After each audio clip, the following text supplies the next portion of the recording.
Conscient ou inconscient au présent. Sommes-nous conscients ou inconscients? En fait, nous sommes les deux. Dans une multitude de gestes et même de paroles, nous sommes inconscients. L'inconscient est, pour résumer, le fruit des habitudes de vie que nous avons appris au fil du temps et qui a été stocké dans notre cerveau. C'est ce qui nous permet de fonctionner plus rapidement. C'est ce qui nous donne la capacité, exemple, de répondre au téléphone et de continuer à brasser son café ou de mettre la table en même temps pour le petit déjeuner ou toute autre action qui ne requiert plus notre attention. Même la parole. Car même si vous êtes toujours au téléphone, vous allez, sans y penser vraiment, dire à votre enfant, si vous avez l'habitude de le faire, exemple, « N'oublie pas ton dîner, mon chéri », avant qu'il parte pour l'école. L'inconscient, c'est essentiel pour notre fonctionnement. Sans lui, nous serions considérablement ralentis. Le conscient, lui, est différent. Nous devenons conscients, surtout lorsqu'il nous faut apprendre ou que l'on veut savoir ou avoir quelque chose de nouveau. Notre esprit devient captif, notre intérêt s'amplifie pour le besoin, que ce soit par obligation ou pour le plaisir. Mais attention, on se fait souvent manipuler par notre mental. Si nous avons une idée bien précise sur un sujet quelconque, il est fort possible que nous soyons tentés d'être en désaccord avec ce que nous essayons d'apprendre. Et c'est bien souvent là que notre mental prend le dessus. À ce moment-là, nous ne sommes plus conscients de ce que nous voulions apprendre, car en réalité, c'est notre mental que nous écoutons, et non ce qui est enseigné. On voit très souvent ce genre de situation entre gens qui partagent leurs opinions, surtout lorsqu'ils sont en désaccord, ce qui a souvent pour effet de se dire « Ils n'ont rien compris de ce que je voulais leur dire, leurs idées étaient fondées d'avance ». Ah, le mental! C'est un outil très puissant, mais parfois tellement déstabilisant. Je pense entre autres à toutes ces occasions où nous n'écoutons rien d'autre que notre pensée.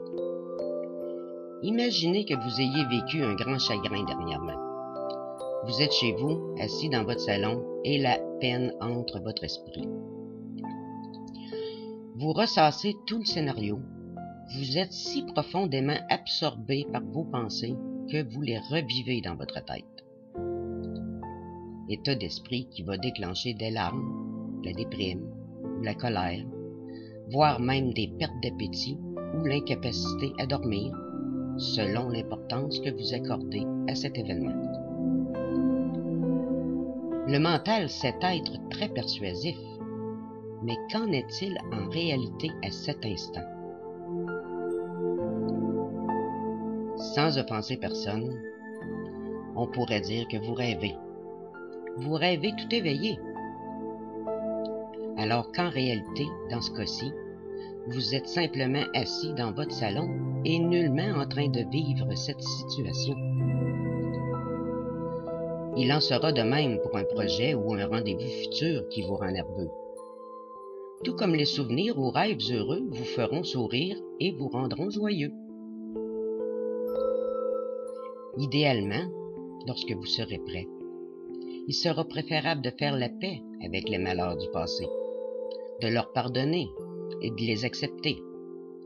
Sinon, ils reviendront hanter votre esprit, tôt ou tard. Être conscient, c'est lorsqu'on arrive à faire taire son mental et observer ce qu'est la réalité du moment présent. C'est difficile de sortir de l'emprise de la pensée. Si nous avions un bouton on-off, ce serait facile, mais ce n'est pas le cas. Il faut beaucoup de volonté et quelques petits trucs pour nous aider. Prendre conscience de sa respiration. respirer doucement, l'écouter et la ressentir. Regarder autour de soi, les gens, les animaux, les objets, constater qu'on est là et non où nous mènent nos pensées. Ces simples petits gestes vous aideront à sortir de votre tempête mentale. Et si cela ne suffit pas, levez-vous, faites diversion. Écoutez votre musique favorite, faites quelque chose qui vous fera plaisir et qui vous changera les idées. Car bien que nous puissions faire plusieurs choses à la fois avec l'aide de notre inconscient, nul ne peut penser consciemment à deux choses différentes en même temps. C'est déjà suffisamment pénible de vivre les épreuves en temps et lieu, sans devoir les revivre en boucle dans notre esprit, non? Il faudra cependant beaucoup de détermination, de persévérance pour y parvenir. Mais une fois qu'on a réussi à faire silence dans notre tête, on réalise que finalement, on est ici et maintenant, et non pas dans la souffrance ou l'anxiété que nous faisaient vivre nos pensées. On y découvre alors le plus formidable lâcher-prise qui soit. Nous devenons conscients de la liberté et la sérénité de l'instant présent.